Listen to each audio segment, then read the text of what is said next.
Good afternoon everyone, welcome to TS Khan classes. আমি তোমাদের আরকে sir and আমাদের তিনটে চ্যাপ্টার কমপ্লিট হয়ে গেছে, historical background, salient features of Indian constitution and then preamble. এই preamble শেষ হওয়ার সাথে সাথে দুটো কেস বলেছিলাম আমি তোমাদেরকে, ওই কেসের মধ্যে ওই কেসের সাথে অনেকগুলো কেস জড়িত আছে, সেই কেসগুলো আজকে এই ক্লাসের মাধ্যমে ফর দ্য ফার্স্ট টাইম তোমাদেরকে করানো হবে। কিন্তু কেস না বুঝলে তুমি বুঝতে পারবে না, একটা জায়গায় একটা কেসে বেরুবাড়ি ইউনিয়ন কেসে প্রিএম্বলকে পার্ট অফ ইন্ডিয়ান কনস্টিটিউশন বলা হয়নি, কিন্তু আবার কেশবানন্দ ভারতী কেসে preamble part of the Indian constitution বলা হয়েছে। এই ঝামেলাগুলোকে আজকে আমরা এই ক্লাসের মাধ্যমে শর্ট আউট করবো। চলো কিছু কাহিনী বলি, কিছু ফ্যাক্টস বলি তোমাদেরকে।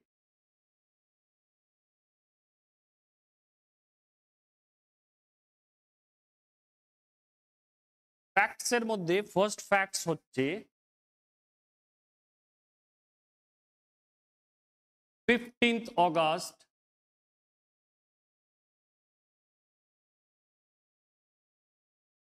1947 আমরা ইন্ডিপেন্ডেন্ট হয়ে যাই, তাই তো, স্বাধীন হয়ে যাই আমরা।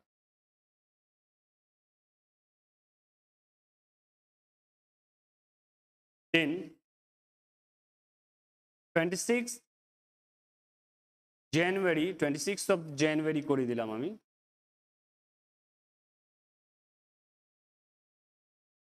1950-তে আমাদের কনস্টিটিউশনের কমেন্সমেন্ট হয়ে যায়, কনস্টিটিউশন কার্যকর হয়ে যায়।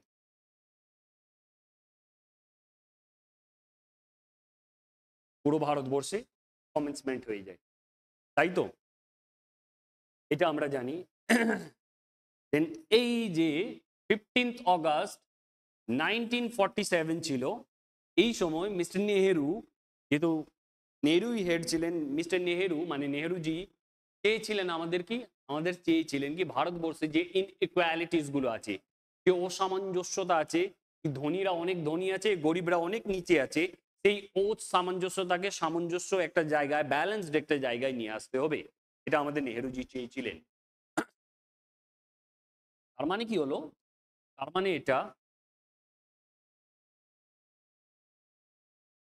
মানে এটা হচ্ছে আমাদের ভারতবর্ষ,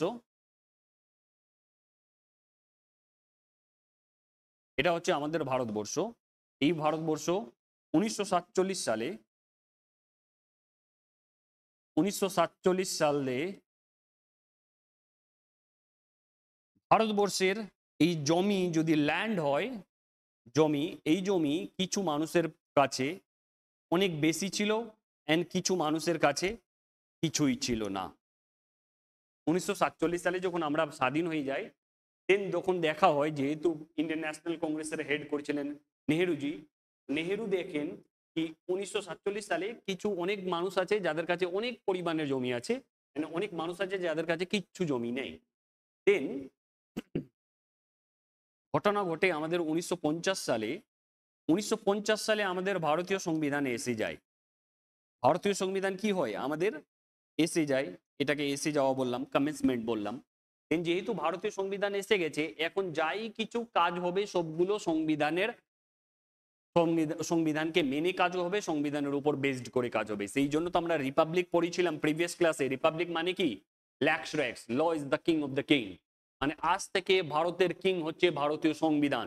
ভারতীয় সংবিধানের শর্ত অনুযায়ী সব জিনিসগুলোকে আপনাকে মানতে হবে, এটা ছিল আমাদের। আর এই ভারতীয় সংবিধান কবে এসছে, আমাদের 26শে জানুয়ারি 1950 সালে ভারতীয় সংবিধান এসে গেছে। তাহলে ভারতীয় সংবিধান যখন এসছে 1950 সালে, আমাদের সংবিধান যখন এসছে, সংবিধানে আমরা অনেকগুলো রাইটস দিয়েছি, তার মধ্যে একটা ইম্পর্টেন্ট রাইটস দিয়েছিলাম আমরা, এটা কি, এটা হচ্ছে রাইট টু প্রপার্টি।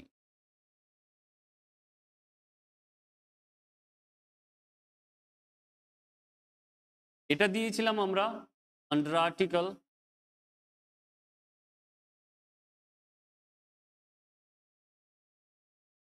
31। আপাতত 31 জানো, 19(1)(f) আছে একটা, ওটা পরে বলবো। এই 31 নিয়ে আমাদের কাজ। 31 নম্বর ধারায় আমরা রাইট টু প্রপার্টি দিয়েছিলাম, কি হিসাবে রাইট টু প্রপার্টি দিয়েছিলাম আমরা, এজ এ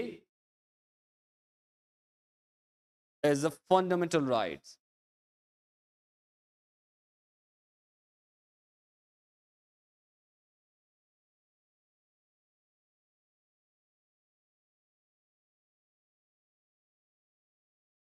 ফান্ডামেন্টাল রাইটস হিসাবে, এন্ড ফান্ডামেন্টাল রাইটস কে আপনি কোনো শর্তেই ভায়োলেট করতে পারেন না বা কার্টেল করতে পারেন না। আপনি কোনো শর্তেই ফান্ডামেন্টাল রাইটকে অফ করতে পারেন না, বন্ধ করতে পারেন না। এটা আমাদের 1950 সালের 26শে জানুয়ারি যখন ভারতীয় সংবিধান আসে, সেই সংবিধানে এই জিনিসটা আমরা দিয়েছিলাম। তাহলে রাইট টু প্রপার্টি, জমির অধিকার, যেটা এটা 31 নম্বর ধারায় দেওয়া হয়েছে as a right two property হিসাবে আমাদের, ঠিক আছে। অ্যান্ড এটা হচ্ছে কি আমাদের ফান্ডামেন্টাল রাইট, এটাকে কোনো শর্তেই কোনো কোর্ট ভায়োলেট করতে পারে না বা বন্ধ করতে পারে না। এটা ছিল আমাদের কনস্টিটিউশনে 1950 সালে যে জিনিসটা। নেহরুজি যখন 26শে জানুয়ারি 1950 আছে আর 15 অগাস্ট 1947, এর মধ্যে উনি অ্যাসেসমেন্ট করে নেন ভারতবর্ষের ক্ষেত্রে ভারতবর্ষকে এগিয়ে নিয়ে যেতে গেলে যেসব মানুষের কাছে অনেক অ্যামাউন্টের জমি আছে সেই সব মানুষের জমি নিয়ে সরকার নিয়ে নেবে এন্ড গরিব মানুষকে ডিস্ট্রিবিউট করে দেবে। এটাই নেহরুজি চেয়েছিলেন, নেহরুজির প্ল্যান ছিল। যেহেতু আমাদের ইনইকুয়ালিটিস অনেক ছিল, অসামঞ্জস্যতা অনেক ছিল, মানে ধনীরা অনেক অ্যামাউন্টে ধনী ছিল এন্ড গরিবরা অনেক অ্যামাউন্টে গরিব ছিল। এখানে ধনী বলতে জমিদাররা, জমিদার যারা জমিদার ছিল তাদের কাছে। আমরা জানি এই জমিদারি প্রথাটা সবচেয়ে বেশি আমাদের বেঙ্গল, বিহার এন্ড উড়িষ্যা এসেছিল, যেহেতু এখানে পার্মানেন্ট সেটেলমেন্ট হয়েছিল, সেই জন্যই। এই শর্ত অনুসারে তাহলে ভারতবর্ষের বিভিন্ন জায়গায় জমিদার ছিল, যেহেতু আমাদের প্রিন্সলি স্টেটস ছিল, এই জমিদারগুলোর জমি নিয়ে গরিব মানুষকে ডিস্ট্রিবিউট করবে। এটা চেয়েছিলেন নেহেরুজি, যে তাতে কি হবে, তাতে গরিব মানুষের কাছেও জমি থাকবে এন্ড ধনী মানুষের কাছে কম জমি থাকবে, দেন আমাদের ইন্ডিয়া হিউজ অ্যামাউন্টে এগিয়ে যাবো আমরা ডেভেলপমেন্টের দিকে, চেয়েছিলেন। কিন্তু সমস্যা কি হলো, সমস্যা হলো আমরা এর আগে যখন ভারতীয় সংবিধান লেখা হয় তাতেই আমরা 31 নম্বর ধারায় রাইট টু প্রপার্টিকে এজ এ ফান্ডামেন্টাল রাইট দিয়ে দিই, এটাকে কোনো শর্তেই কেউ ভাঙতে পারবে না, ভায়োলেট করতে পারবে না ও কার্টেল করতে পারবে না।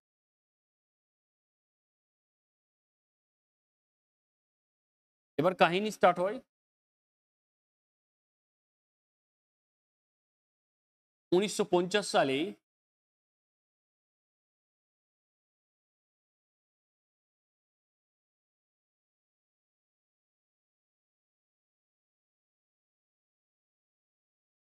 Bihar land reforms act, reforms act একটা বের করা হয়। এই অ্যাক্ট 1950 সালেই বের হয়। এর মাধ্যমে কি করা হয়, এর মাধ্যমে ল্যান্ড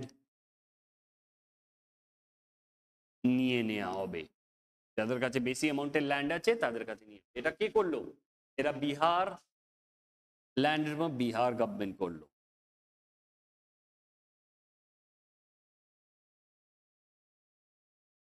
এর মাধ্যমে কি হয়, এর মাধ্যমে শঙ্করী প্রসাদ নামে একজন মানুষ,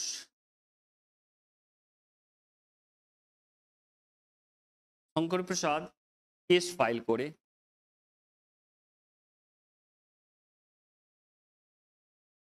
পাটনা হাইকোর্টে।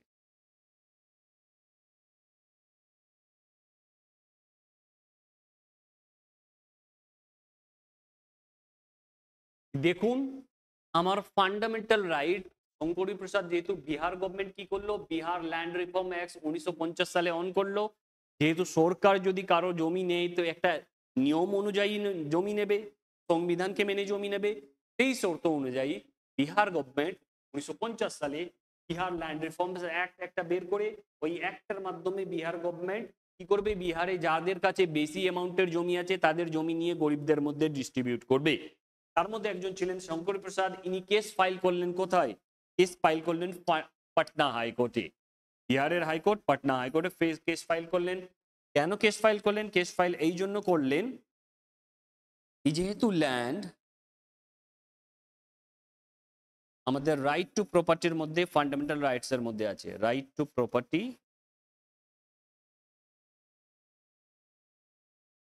প্রপার্টি আছে,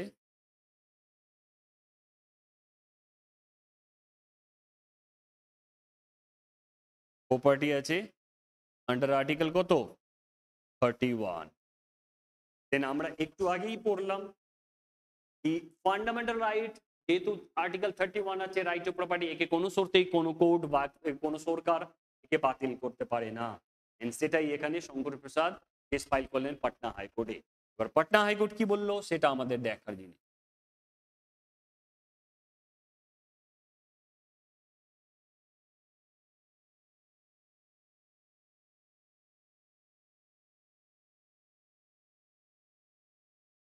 পাটনা হাইকোর্ট বলল যে সরকার নিচ্ছিল জমি সেটাকে ইনভ্যালিড বলল। সরকার যে জমি নিচ্ছিল সেটাকে ইনভ্যালিড বললো এই জন্য যেহেতু আর্টিকেল 31 সেফগার্ড করছে রাইট টু প্রপার্টিকে। আর্টিকেল 31 এর মধ্যে বলা হয়েছে একজন মানুষের যত জমি আছে থাকতে পারে, তাতে কোনো অসুবিধা নেই, যেহেতু ওটা ওর ফান্ডামেন্টাল রাইট। সেই জন্য পাটনা হাইকোর্ট বিহার গভর্নমেন্টকে বললো কি আপনি কোনো শর্তেই এই শঙ্করী প্রসাদ বা অন্যান্য যে জমিদারগুলো আছে, বড় লোকগুলো আছে, যাদের কাছে জমির হিউজ অ্যামাউন্টে পরিমাণ আছে, তাদের জমি আপনি নিতে পারেন না। তাকে ইনভ্যালিড করলো এন্ড বললো আর্টিকেল 31 যে রাইট টু প্রপার্টি আপনার দেওয়া হয়েছে এটা অন আছে, এই রাইট টু প্রপার্টির জন্য আপনি কোনো মানুষের জমি কেড়ে নিতে পারেন না। ক্লিয়ার? এক্ষেত্রে এই কেসটা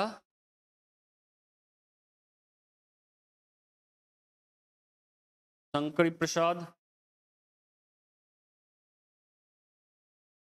ভার্সেস ইউনিয়ন অফ ইন্ডিয়া হবে। ইউনিয়ন অফ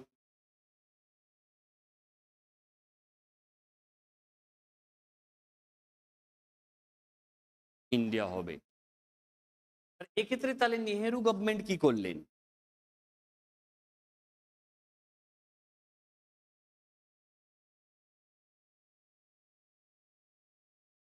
নেহেরুজি তখন যেহেতু আমাদের ইলেকশন হয়নি, ইলেকশন আমাদের তখন হয়নি মানে আমাদের তখন পার্লামেন্ট ছিল না। আজকের মতো পার্লামেন্ট তখন ছিল না। কেন? ঘটনাটা ঘটছে কবে? ঘটনা ঘটছে 1950 সালে। এই ঘটনা ঘটতে ঘটতে আমাদের 1950 সালে আমাদের ইলেকশন হয়নি। ফার্স্ট ইলেকশন আমাদের লোকসভার হয় অক্টোবর 1951 থেকে ফেব্রুয়ারি 1952 এর মধ্যে। এটা আমাদের ফার্স্ট লোকসভা ইলেকশন হয়। এতে বললাম আমি এই সিজনে আমাদের ফার্স্ট লোকসভা ইলেকশন, এটা ফার্স্ট লোকসভা ইলেকশন এই ডেটে হয়েছিল। তাহলে যেহেতু লোকসভা ইলেকশন এই ডেটে হচ্ছে, তার আগে ঘটনাটা ঘটছে 1950 সালে, সেই জন্য আমাদের কিন্তু পার্লামেন্ট ছিল না তখন। তাহলে ম্যাটারটা কি হলো? তাহলে কি ছিল স্যার? আপনারা বলতে পারেন তাহলে কি ছিল স্যার? তখন আমাদের যেহেতু পার্লামেন্ট ছিল না, যে আমাদের কনস্টিটিউয়েন্ট অ্যাসেম্বলি ছিল, কনস্টিটিউয়েন্ট অ্যাসেম্বলি, যেখানে আমরা ভারতীয় সংবিধান বানানোর জন্য একটা অ্যাসেম্বলি গঠন করেছিলাম, সেটাই ছিল তখন প্রভিন্সিয়াল পার্লামেন্ট। প্রভিন্সিয়াল পার্লামেন্ট মানে এটাই ইন্ডিয়ার পার্লামেন্ট আসার আগের অবধি এটা পার্লামেন্ট হিসাবে কাজ করত। ইন্ডিয়ার পার্লামেন্ট এসছে কেউ কবে? আমাদের ফার্স্ট পার্লামেন্ট গঠন হয়, এটাও দিয়ে দিলাম আমি ডেটা। ফার্স্ট পার্লামেন্ট আমাদের পার্লামেন্ট গঠন হয় কবে? 1952-তে। যেহেতু ফেব্রুয়ারিতে হয়েছে, মে মাসের দিকে আমাদের পার্লামেন্ট এসে যাবে। কিন্তু যেহেতু আমাদের পার্লামেন্ট 1950 সালে আসেনি, সেই জন্য আমাদের তখন পার্লামেন্টের কাজ কে করবে? তখন কনস্টিটিউয়েন্ট অ্যাসেম্বলি, যাদেরকে আমরা সংবিধান বানানোর দায়িত্ব দিয়েছিলাম, সেই কনস্টিটিউয়েন্ট অ্যাসেম্বলিতেই যে মেম্বারগুলো ছিল তারাই প্রভিন্সিয়াল পার্লামেন্ট হিসাবে আমাদের পার্লামেন্টের যাবতীয় কাজগুলো ইনারাই করে থাকতেন। তাহলে পার্লামেন্ট তো আমাদের নেই, দেন নেহেরুজি কি করবেন? দেন ইন 1951-এ প্রভিন্সিয়াল পার্লামেন্ট, কি বললাম, প্রভিন্সিয়াল পার্লামেন্ট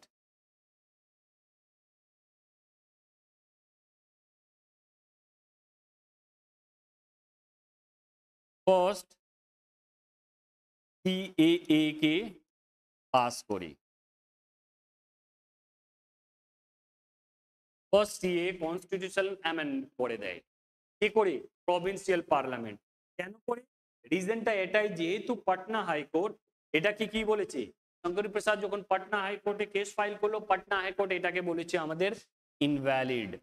পাটনা হাইকোর্ট যেহেতু এই জিনিসটাকে ইনভ্যালিড বলেছে, দেন সেক্ষেত্রে তো আমাকে ভ্যালিড করার জন্য একটা অ্যামেন্ডমেন্ট করতে লাগবে, নাহলে সংবিধান যেভাবে অ্যামেন্ড করতে বলছে বা সংবিধান যেভাবে জিনিসটাকে রাখতে বলছে সেরকম ভাবে আমাদেরকে রাখতে হবে। তাহলে সেই রাখার জন্য আমরা একটা অ্যামেন্ডমেন্ট করে দিলাম, সেটা হচ্ছে ফার্স্ট সিএ। কত সালে আমরা পাস করালাম, সেটা 1951-এ। এতে কি বললাম, এতে আমরা এটা বললাম,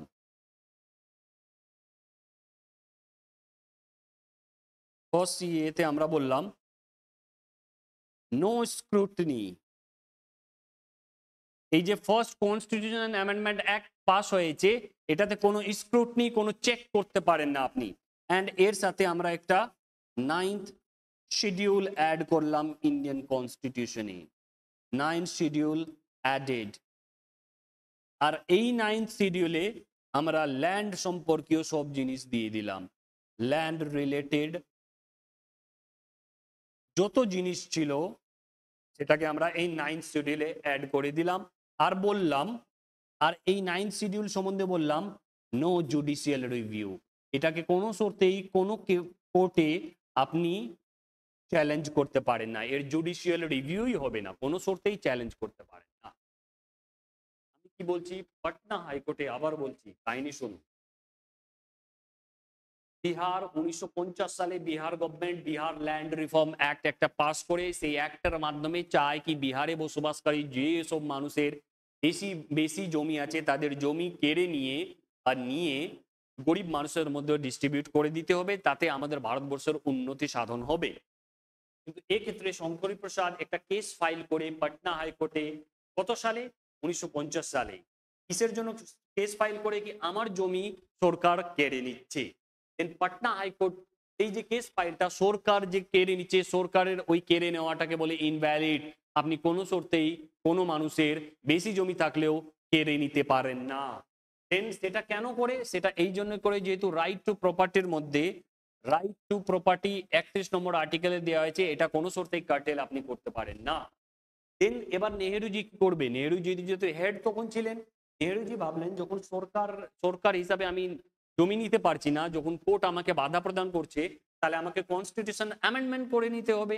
দেন নেহেরুজি কি করলেন, নেহেরুজি করলেন এটা, নেহেরুজি প্রভিন্সিয়াল পার্লামেন্টের মাধ্যমে ফার্স্ট সিএ পাস করে দিলেন। এন্ড ফার্স্ট সিএ পাসের মাধ্যমে কি হলো, আমাদের ফার্স্ট সিএ পাসের মাধ্যমে আমরা একটা 9th শিডিউলে অ্যাড করে দিলাম কনস্টিটিউশনে, এন্ড বলে দিলাম তার কোনো জুডিশিয়াল রিভিউ হবে না, এটা ল্যান্ড রিলেটেড ব্যাপার ছিল, ল্যান্ড রিলেটেড ব্যাপার ছিল, বুঝে গেলে। এই হচ্ছে আমাদের এই জিনিসটা। এবার কি হবে, এই এটা হয়ে গেল, দেন আমাদের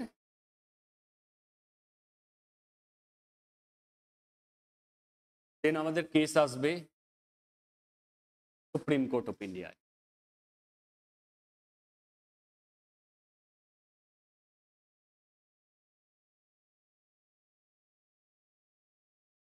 সুপ্রিম কোর্ট অফ ইন্ডিয়ায় এই কেসটা আসে কি নাম অনুযায়ী, এই কেসটা আসে শঙ্করী প্রসাদ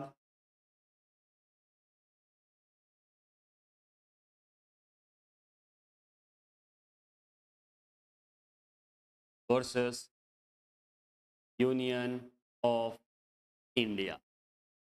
ঠিক আছে স্যার, সুপ্রিম কোর্ট কি বলবে, সুপ্রিম কোর্টের 5 বেঞ্চের একটা জজ বসে, 5 বেঞ্চের জজেস বসেন, এন্ড ইনারা ডিসিশন দেন ভ্যালিড আছে, ভ্যালিড কি আছে, ওই যে শঙ্করী প্রসাদের জমিটা নেওয়া হয়েছে, শঙ্করী প্রসাদ যে কেসটা করে দিয়েছেন সেটা সেই কেসের কোনো মূল্য নেই। পার্লামেন্ট যদি চায় দেন যে কোনো মানুষের জমি নিতে পারে। এন্ড পার্লামেন্ট তো কনস্টিটিউশন অ্যামেন্ডমেন্ট করে দিয়েছে জমি যে কোনো মানুষের নিতে পারি। জমি রিলেটেড ব্যাপারটা 9th শিডিউলে থাকবে, এর 9th শিডিউলের জুডিশিয়াল রিভিউ হবে না। তাহলে সুপ্রিম কোর্ট বললো যে পার্লামেন্ট যেহেতু আইন বানিয়ে দিচ্ছে সেই আইনের মাধ্যমে আমরা জমি নিতে পারি। এর সাথে সাথে সুপ্রিম কোর্ট আরো একটা বললো যে অর্ডিনারি লয়ের ক্ষেত্রে, অর্ডিনারি লয়ের ক্ষেত্রে আপনার যে আর্টিকেল 13 আছে, যেখানে বলেছে আর্টিকেল 13 কি বলেছে, আর্টিকেলে 13 বলেছে যে আমাদের ভারতবর্ষে যে কোনো আইন হোক না কেন সেটা যদি ফান্ডামেন্টাল রাইট কে টাচ করে ওর পার্ট 3 অফ ইন্ডিয়ান কনস্টিটিউশন কে টাচ করে তাহলে সেটা ইনভ্যালিড হয়ে যাবে, সেটা বলেছে আর্টিকেল 13। কিন্তু সুপ্রিম কোর্ট অফ ইন্ডিয়া বললো কি অর্ডিনারি লয়ের ক্ষেত্রে আর্টিকেল 13 ইজ ওকে। আর্টিকেল 13 সেটা অর্ডিনারি লয়ের ক্ষেত্রে যে কোনো জিনিস যেটা ফান্ডামেন্টাল রাইটস এর সাথে লড়াই করবে সেটাকে অফ করে দিতে পারে। কিন্তু যদি কনস্টিটিউশন ল থাকে, কনস্টিটিউশনাল অ্যামেন্ডমেন্ট থাকে, সেক্ষেত্রে আর্টিকেল 13 কোনো শর্তেই মানা যাবে না। বুঝলে এটা বললো কেন? এটা বললো এই জন্যই বললাম আর্টিকেল 31 কি আছে, ফান্ডামেন্টাল রাইট। ফান্ডামেন্টাল রাইট কে আপনি ভাঙতে পারেন না কোনো শর্তেই। কিন্তু এই যে ফান্ডামেন্টাল রাইট কে ভাঙতে পারেন না, এটা আর্টিকেল 13 প্রোটেক্ট তখনই করবে যদি সেটা অর্ডিনারি ল থাকে। অর্ডিনারি ল মানে কনস্টিটিউয়েন্ট অ্যাসেম্বলিতে ল বানিয়ে দিয়েছে সেই লটা। কিন্তু আর্টিকেল 13 সেই জিনিসগুলোকে কোনো শর্তেই প্রোটেক্ট করতে পারে না যেগুলো আমাদের কনস্টিটিউশনাল অ্যামেন্ডমেন্ট থাকবে। এই যে কনস্টিটিউশনাল অ্যামেন্ডমেন্ট এটাকে কোনো শর্তেই আর্টিকেল 13 চ্যালেঞ্জ করতে পারে না। যেহেতু 9th শিডিউল অ্যাড করে বলে দেওয়া হয়েছে ল্যান্ড রিলেটেড যত জিনিসগুলো আছে সেটা কোনো শর্তেই কোনো পার্লামেন্ট সেটাকে টাচ করতে পারে না। অ্যান্ড কনস্টিটিউশনাল অ্যামেন্ডমেন্ট করে এই জিনিসটা করা হয়েছে, সেই জন্য কনস্টিটিউশনাল অ্যামেন্ডমেন্ট আর্টিকেল 13 কে ইজিলি ভায়োলেট করতে পারে। তাহলে সেই জন্য এটাকে আমরা ভ্যালিড বলেছিলাম। সুপ্রিম কোর্ট কি বলো, অর্ডিনারি লয়ের ক্ষেত্রে আর্টিকেল 13 ভায়োলেট হলে ওকে, কিন্তু কনস্টিটিউশন অ্যামেন্ডমেন্ট করে যদি কোনো কিছু করা হয় তাহলে সেক্ষেত্রে আর্টিকেল 13 কে মানা হবে না। অনেকের অনেক প্রবলেম আসতে পারে, তোমরা যারা ফার্স্ট টাইম পলিটি পড়ছো যেহেতু ফান্ডামেন্টাল রাইট পড়ানো হয়নি, বিলিভ মি এই কেসটা থাকবে তোমাদের। ফান্ডামেন্টাল রাইট যেই পড়ানো হবে পড়ে গিয়ে আবার তোমরা যখন এই কেস করবে তখন বুঝে যাবে তুমি আর্টিকেল 13 কি আছে। আর যারা যারা অনেকবার পড়েছো পলিটি তাদের ক্ষেত্রে তো খুবই ইজি হবে ক্লারিটির সাথে কি হয়েছিল শঙ্করী প্রসাদ কেসে। ঠিক আছে, দেন পরের আমাদের একটা কেস আছে, এই কেসটার নাম হচ্ছে আমাদের সজ্জন সিং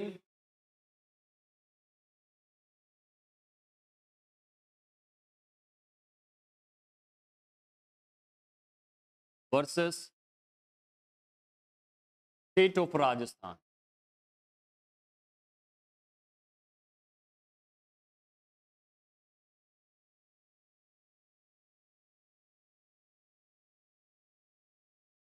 এটা একটা কেস আমাদের, এই কেসগুলোই নিয়ে যাবে কেশবানন্দ ভারতী কেসে।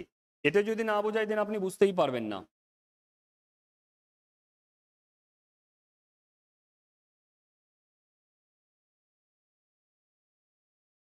Sajjan Singh versus state of Rajasthan, same Rajasthan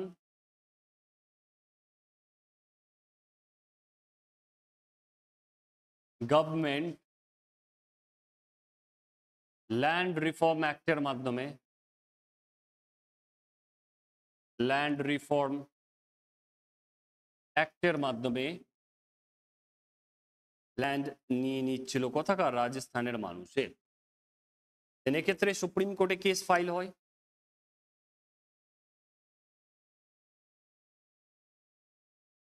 supreme কোর্টে কেস আছে, কি কেস? এই যে সজ্জন Singh versus state of Kerala. Supreme court কি বলেন? সুপ্রিম কোর্টে আবার 5 বেঞ্চের একটা জাজ হয়, 5 জনের একটা টেবিল গঠন করা হয়, বেঞ্চ গঠন করা হয়। দেন এতেও বলা হয় কি যদি পার্লামেন্ট চায় দেন পার্লামেন্ট যে কোনো মানুষের ল্যান্ড নিতে পারে, তাহলে এক্ষেত্রেও পার্লামেন্টকেই ভ্যালিড করে দেওয়া হয়। এক্ষেত্রেও পার্লামেন্টকে ভ্যালু দেওয়া হয়। কেন ভ্যালু দেওয়া হয়? যেহেতু পার্লামেন্ট কনস্টিটিউশনাল অ্যামেন্ডমেন্ট অ্যাক্টের মাধ্যমে নিয়ে নিয়েছে, 9 শিডিউলে রাখা আছে জমিকে, এই জন্য সেই মানে বলছে Shankari Prasad versus state of sorry Shankari Prasad এই কেসে, এই শঙ্করী প্রসাদ কেসে যে জিনিসটা বলা হয়েছিল সেই জিনিসটাই এখানে ভ্যালিড করে রাখা হয়। মানে বলা হয় কি যদি রাজস্থান গভর্নমেন্ট চায় দেন জমি নিতে পারে, এতে কোনো অসুবিধা নেই, যেহেতু কনস্টিটিউশন অ্যামেন্ডমেন্ট অ্যাক্ট করে নেহরুজি এনে দিয়েছেন তাই। এরপরে নেক্সট কেস হয় আমাদের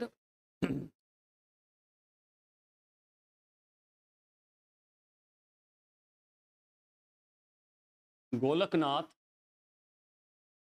ভার্সেস স্টেট অফ পাঞ্জাব।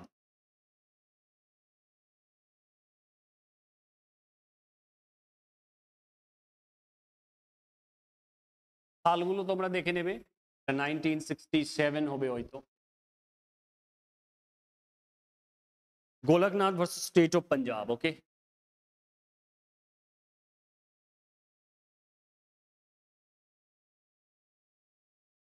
এতে সুপ্রিম কোর্টে কেস আছে,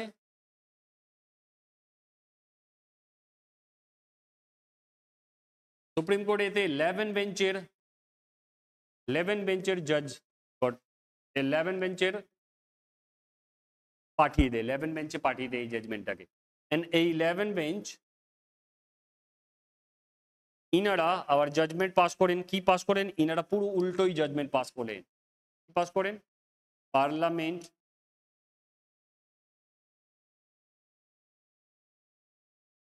cannot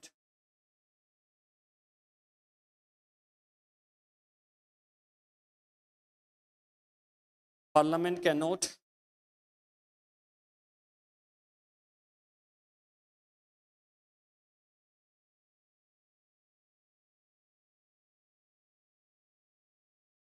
curtail the fundamental rights,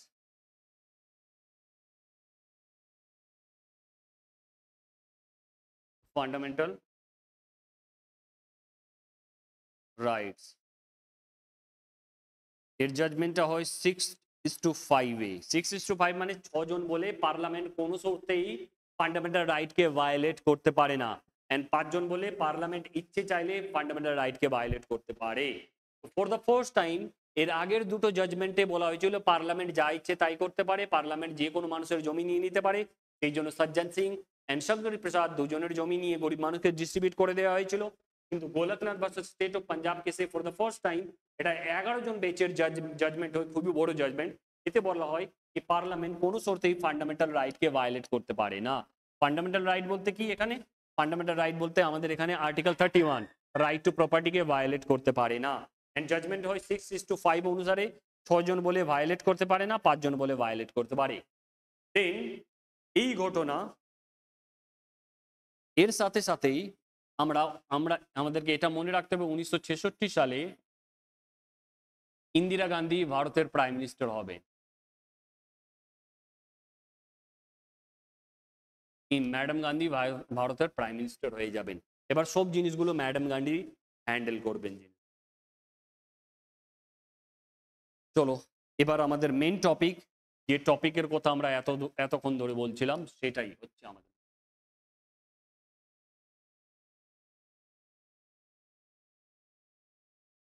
কেশবানন্দা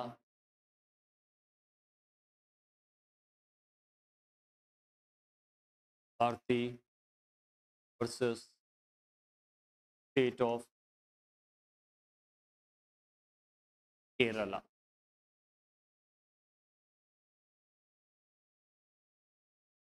এটা হচ্ছে আমাদের মোস্ট ইম্পর্টেন্ট কেস, যে কিনা ভারতীয় ডেমোক্রেসির, ভারতীয় ডেমোক্রেসিতে সবচেয়ে বেশি।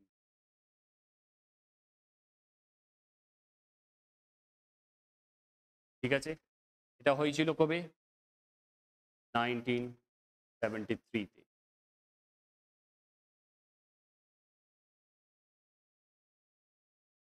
খুবই ইম্পর্টেন্ট কেস। এই ইম্পর্টেন্ট কেসটা পুরোটাই আমি বলে দিচ্ছি আপনাদেরকে।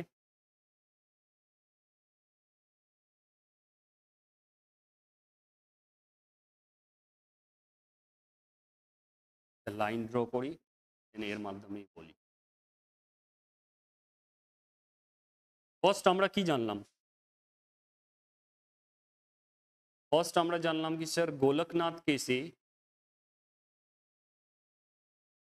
গোলকনাথ কেসে আমাদেরকে বলা হলো ফার্স্ট টাইম কি বললো, পার্লামেন্ট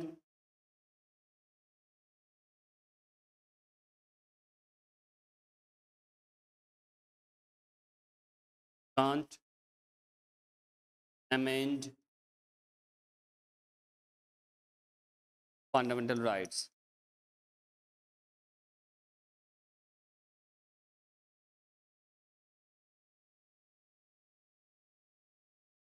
এটা রেশিও কি ছিল? 6:5 এটাই বলেছিল আমাদের কেসটা, তাই তো? দেন সেকেন্ড ফ্যাক্ট,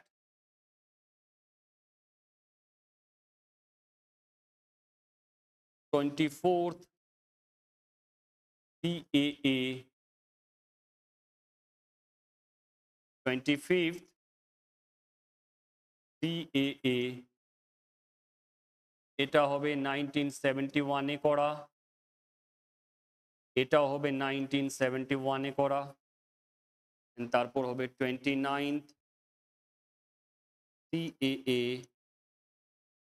এটা হবে 1972-তে অ্যামেন্ডমেন্ট করা, করে ম্যাডাম গান্ধী। দেন এর সাথে আমাদের যে জাজমেন্টটা আসে সেই জাজমেন্টের পার্ট, সেই জাজমেন্টের পার্ট কি? সেই জাজমেন্টের একটা জায়গায় বলা হয় পার্লামেন্ট ক্যান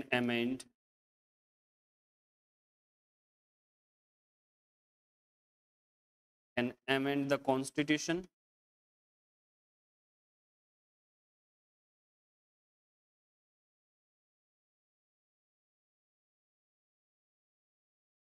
and বলা হয় বেসিক স্ট্রাকচার ডক্ট্রিন কে ছেড়ে, বেসিক স্ট্রাকচার ডক্ট্রাইনকে টাচ করতে পারেন না আপনি। এই দুটো জিনিস বলা হয়, ঠিক আছে? এটা হচ্ছে আমাদের কেশবানন্দ ভারতী বা স্টেট অফ কেরালার জিনিসটা। এর সাথে কিছু ফ্যাক্টস আছে, সেই ফ্যাক্টস আপনাকে জানতে হবে।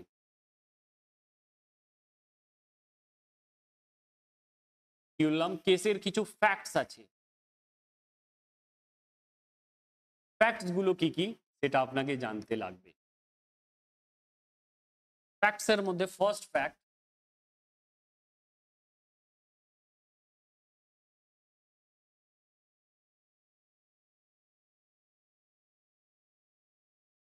স্বামী Keshavananda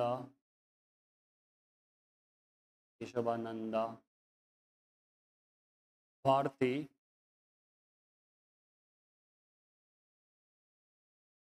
was the head priest, head করে দিলাম, প্রিস্ট করলাম না, head of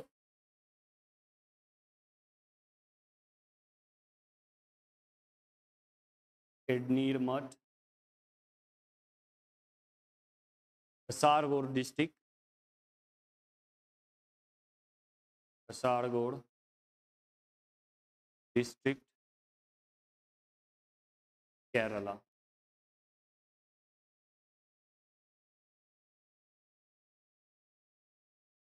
Kerala government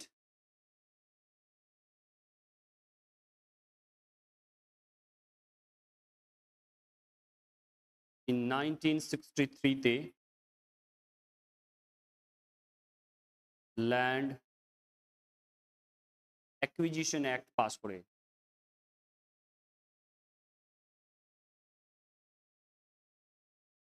অ্যাক্টকে pass করে।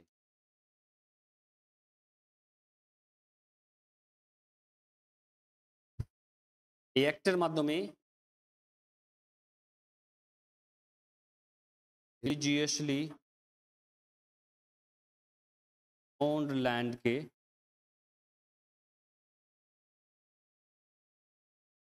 গ্র্যাব করার চেষ্টা করা হয়। দেন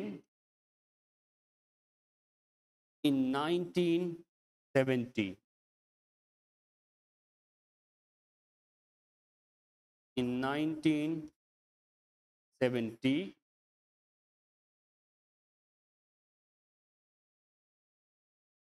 नाना भोई Palkhivala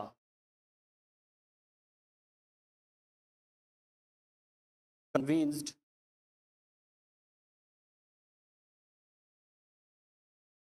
Swami to file a petition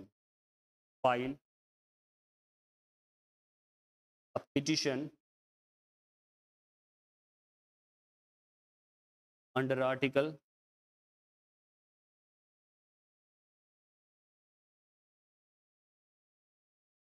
26 of Constitution.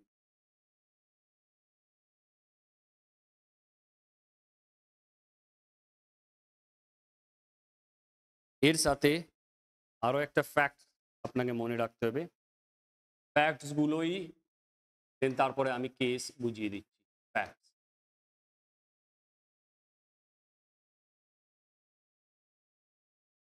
এবার এই ফ্যাক্টস এর মধ্যে আপনাকে মনে রাখতে হবে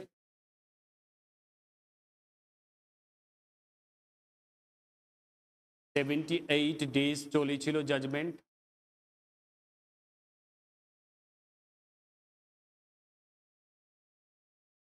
71 কান্ট্রিজের কনস্টিটিউশনকে আমরা চেক করেছিলাম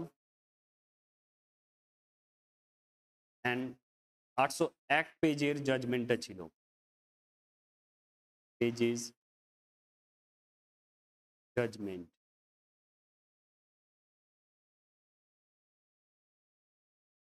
এর সাথে সাথে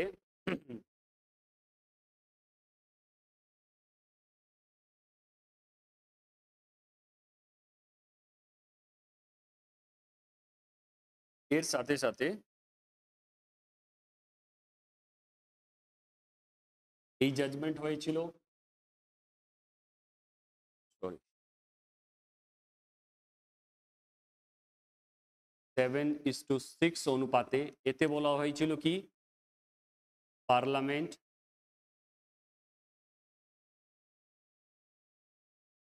can amend any part of Indian constitution, any part of Indian constitution, ঠিক আছে? but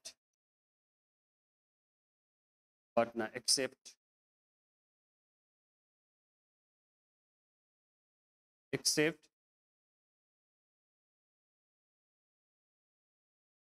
basic structure doctrine K touch করবে না।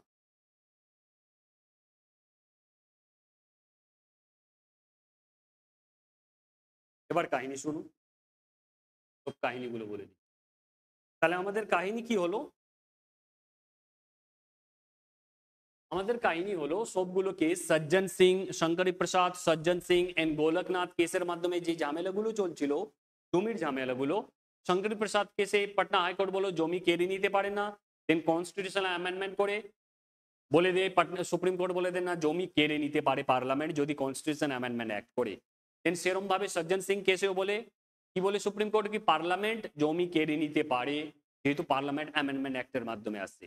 গোলকনাথ কেসে ফর দ্য ফার্স্ট টাইম কি বলে সুপ্রিম কোর্ট গোলকনাথ কেসে বলে পার্লামেন্ট ক্যান নট কার্টেল, কোন শর্তে ফান্ডামেন্টাল রাইটকে বাতিল করতে পারে না।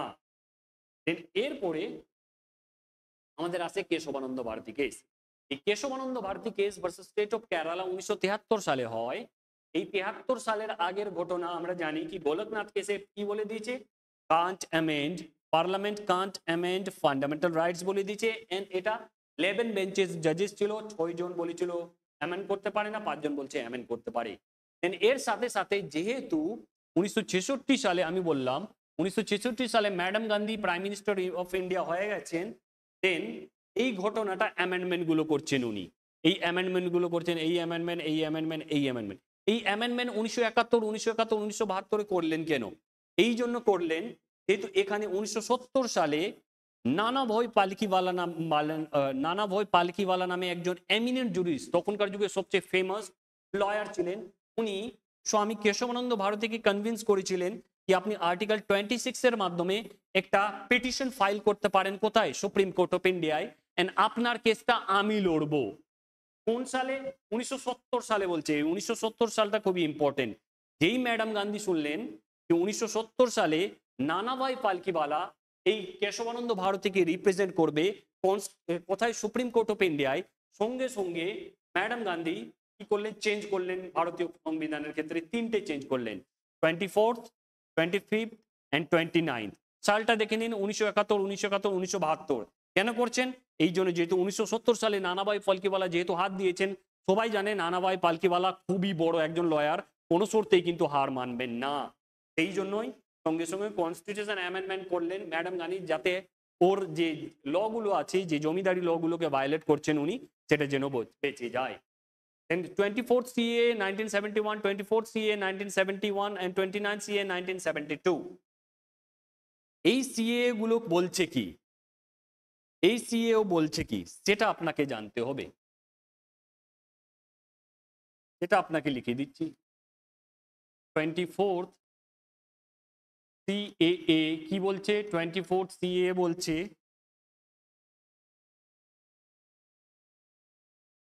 Parliament can amend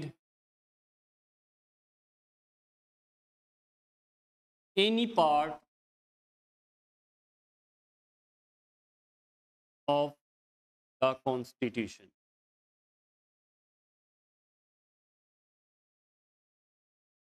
ঠিক আছে স্যার। দেন 25th CA কি বলছে?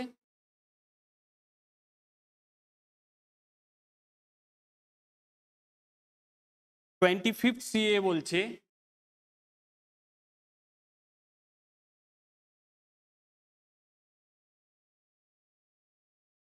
right to property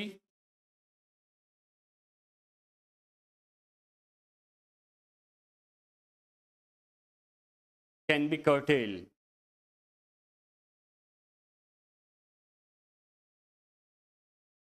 তার সাথে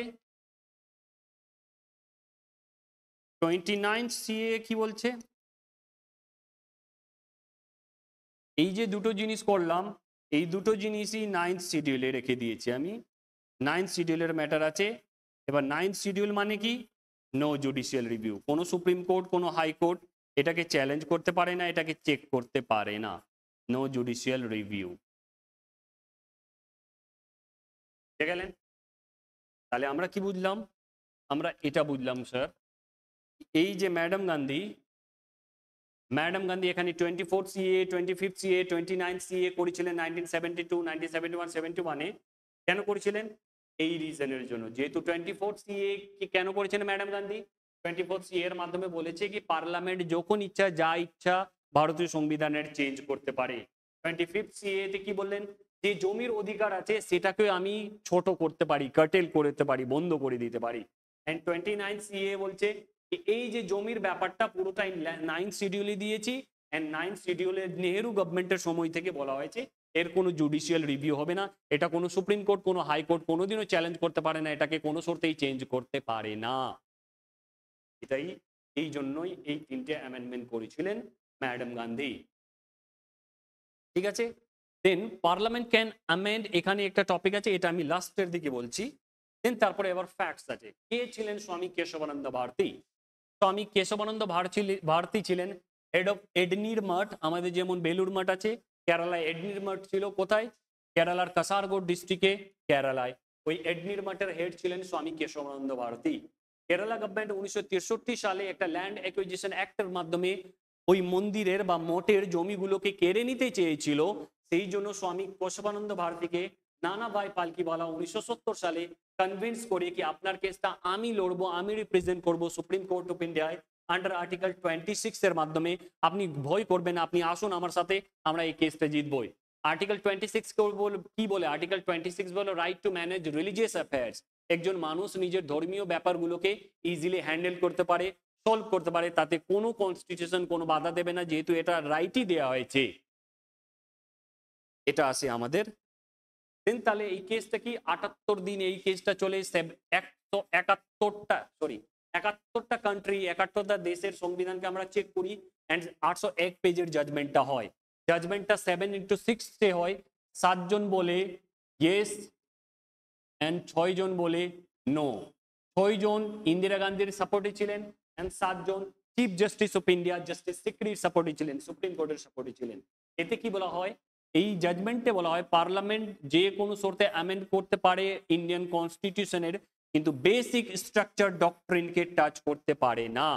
দেন যে রিপ্রেজেন্টেটিভ ছিল কেশবানন্দ ভারতীর, নানা ভাই ফালকিওয়ালা, উনি chief justice of India doctor সিকরিকে, মিস্টার সিকরিকে জিজ্ঞেস করেন কি what is basic structure doctrine sir.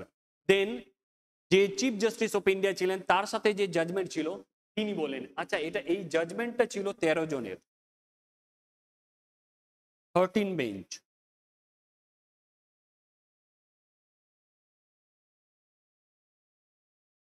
13 জনের জাজমেন্ট ছিল, সেই জন্য 7:6 হয়েছে।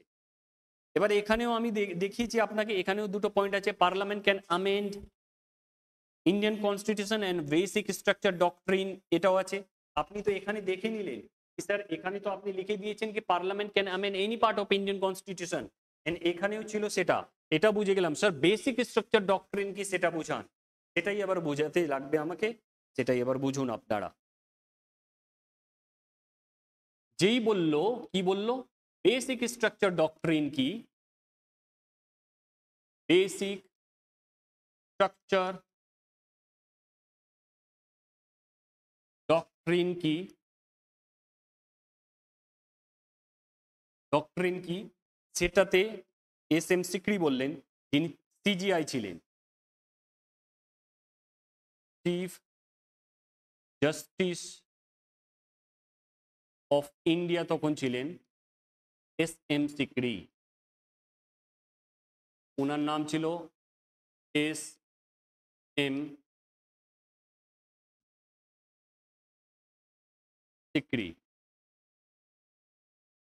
তাহলে চিফ জাস্টিস অফ ইন্ডিয়াকে যখন নানা ভাই ফালকিওয়ালা জিজ্ঞেস করলেন sir what is basic structure doctrine, এটা তো কোথাও ইন্ডিয়ান কনস্টিটিউশনে লেখা নেই। Then chief justice of India S M Sikri কি বললেন? কিছু বলেনি। যেহেতু 13 জন জাজ ছিল, 13 জন জাজেস ছিলেন, এই 13 জন জাজেসের মধ্যে যে 7 জন জাজেস, যে 7 জন জাজেস বলেছিল কি বেসিক স্ট্রাকচার ডক্ট্রিনকে টাচ করতে পারবে না, সেই 7 জন জাজেসকে বলা হলো কি আপনারা বাড়িতে বসে একটা লিস্ট প্রোভাইড করুন এই ইন্ডিয়ান কনস্টিটিউশনের ইম্পর্টেন্ট জিনিসগুলো কি কি আছে, কনস্টিটিউশনের সবচেয়ে ইম্পর্টেন্ট জিনিসগুলো কি কি আছে।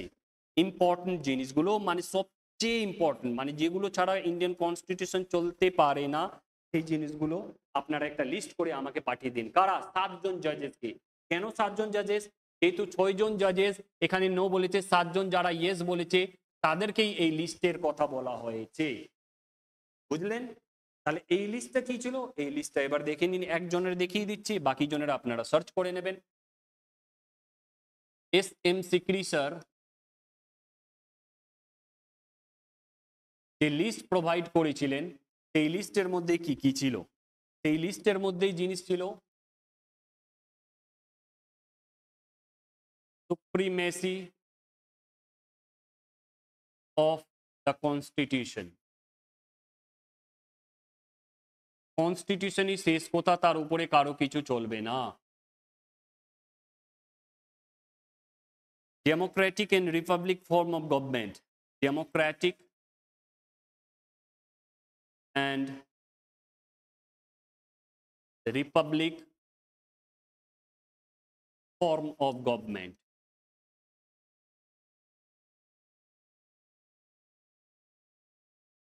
তার সাথে সাথে separation of power,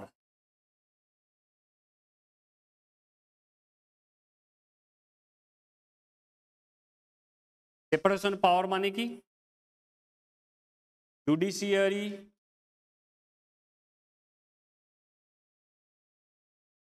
লেজিসলেচার আর এক্সিকিউটিভকে আপনাকে সেপারেট করতে হবে, এদের পাওয়ারকে সেপারেট করতে হবে, কেউ কারো ক্ষেত্রে মাথা গলাবে না। Secular character of Indian constitution, secular character of constitution,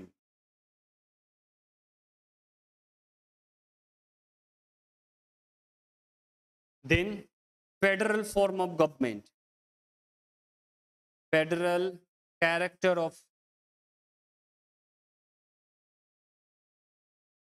of constitution,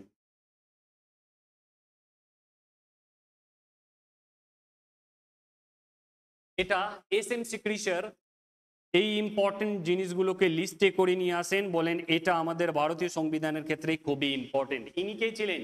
ইনি ছিলেন CGI, chief justice of India, CGI ছিলেন ইনি। ইনি এই লিস্ট দেন। এর সাথে সাথে আরো অনেকজন ছিলেন, তাদের নাম বলে দিচ্ছি আমি কয়েকজনের, লিস্ট দরকার নেই আপনার। জাস্টিস হেগড়ে ছিলেন, জাস্টিস হেগড়ে, উনিও লিস্ট নিয়ে আসেন। দেন লিস্ট নিয়ে আসেন আপনার জাস্টিস শেলত, দেন লিস্ট নিয়ে আসেন জাস্টিস রেড্ডি, দেন লিস্ট নিয়ে আসেন জাস্টিস গ্রোভার, দেন লিস্ট নিয়ে আসেন আমাদের জাস্টিস মুখার্জি।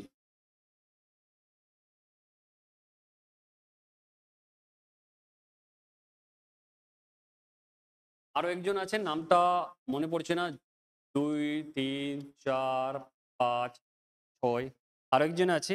তাহলে ইনারাও লিস্ট গুলো নিয়ে আসেন। কিরম লিস্ট? এই ধরনের লিস্ট। দেন এই ধরনের লিস্টকে এক জায়গায় কম্পাইল করে বলে দেয়া হয় যে এটাই হচ্ছে আমাদের বেসিক স্ট্রাকচার ডক্ট্রিন, এটাই হচ্ছে আমাদের কি বেসিক স্ট্রাকচার ডক্ট্রিন। দেন এটাকে কোনো শর্তেই কোনো অ্যামেন্ডমেন্টের মাধ্যমে পার্লামেন্ট টাচ করতে পারে না। এই বেসিক স্ট্রাকচার ডক্ট্রিনকে বাদ দিয়ে পার্লামেন্ট যা ইচ্ছে তাই কনস্টিটিউশন অফ ইন্ডিয়ায় চেঞ্জ করতে পারে। এই বেসিক স্ট্রাকচার ডক্ট্রিনের মধ্যে জাস্টিস সিকরির এই জিনিসগুলো দিয়ে দিলাম, justice Hegde, justice Shelat, justice Reddy, justice Grover, justice মুখার্জিও লিস্টগুলো নিয়েছিলেন। সবগুলোকে কম্পাইল করে ইন্ডিয়ান কনস্টিটিউশন লক্ষ্মীকান্ত স্যারের মধ্যে একটা আমাদের দিয়ে দেওয়া হয়েছে। কি দেওয়া হয়েছে? ওখানে দেওয়া হয়েছে বেসিক স্ট্রাকচার ডক্ট্রিন কি কি জিনিসগুলো আছে। সেই জিনিসগুলোকে কোনো শর্তেই কোনো সরকার, কোনো গভর্নমেন্ট, সে যতই মেজরিটিতে থাকুক টাচ করতে পারবে না। ওই জিনিস বাদ দিয়ে, মানে বেসিক স্ট্রাকচার ডক্ট্রিন বাদ দিয়ে অন্যান্য জিনিসগুলোকে পার্লামেন্ট একদম সুন্দর করে অ্যামেন্ডমেন্ট করতে পারে, ওতে কোনো অসুবিধা নেই। এবার বলবেন, কোয়েশ্চেন হবে কি স্যার এখানে তাহলে প্রিয়াম্বলকে পার্ট বলা হয় কেন? লাস্ট কোয়েশ্চেন, এরপর শেষ হয়ে যাবে ক্লাস।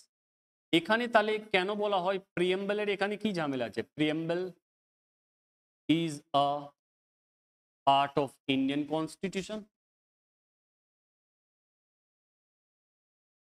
Indian constitution. এখানে কেন বলা হয়? এখানে স্যার কি দরকার আছে প্রিয়াম্বলের?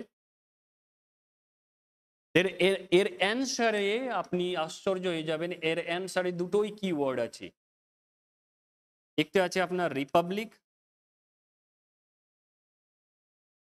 একটা আছে আপনার ডেমোক্রেটিক।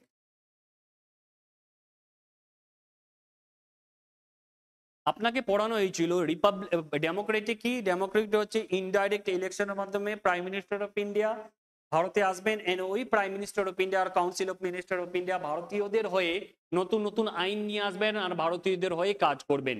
তাহলে সেই পাওয়ারটা কাকে দিয়েছে? প্রাইম মিনিস্টার অফ ইন্ডিয়াকে, আমরা ভারতীয় পিপলরা, যেহেতু আমরা ইলেকশনের মাধ্যমে আমাদের প্রাইম মিনিস্টারকে চুজ করি। তাহলে এখানে যিনি রিপ্রেজেন্টেটিভ ছিলেন ইন্দিরা গান্ধীর, উনি বললেন যেহেতু ভারতীয় সংবিধান আমাকে এই পাওয়ারটাই দিয়েছে যে আমি ভারতীয় মানুষের জন্য নতুন আইন বানাই, সেই আইনের মাধ্যমে আমি ভারতীয় মানুষের বেটারমেন্টের জন্য জমি নিচ্ছেন, গরিব মানুষকে দিচ্ছি, এতে অসুবিধা কি আছে?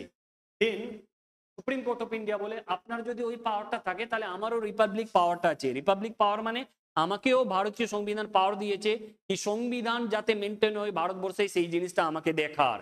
তাহলে সেই জন্য এখানে বলা হয়েছিল preamble is a part of Indian constitution, যেহেতু ডেমোক্রেটিক পাওয়ারটা ভারতীয় সরকারের আছে, রিপাবলিক পাওয়ারটা সুপ্রিম কোর্ট অফ ইন্ডিয়ার আছে। সেই শর্ত অনুযায়ী এখানে বলা হয়েছিল preamble is a part of Indian constitution.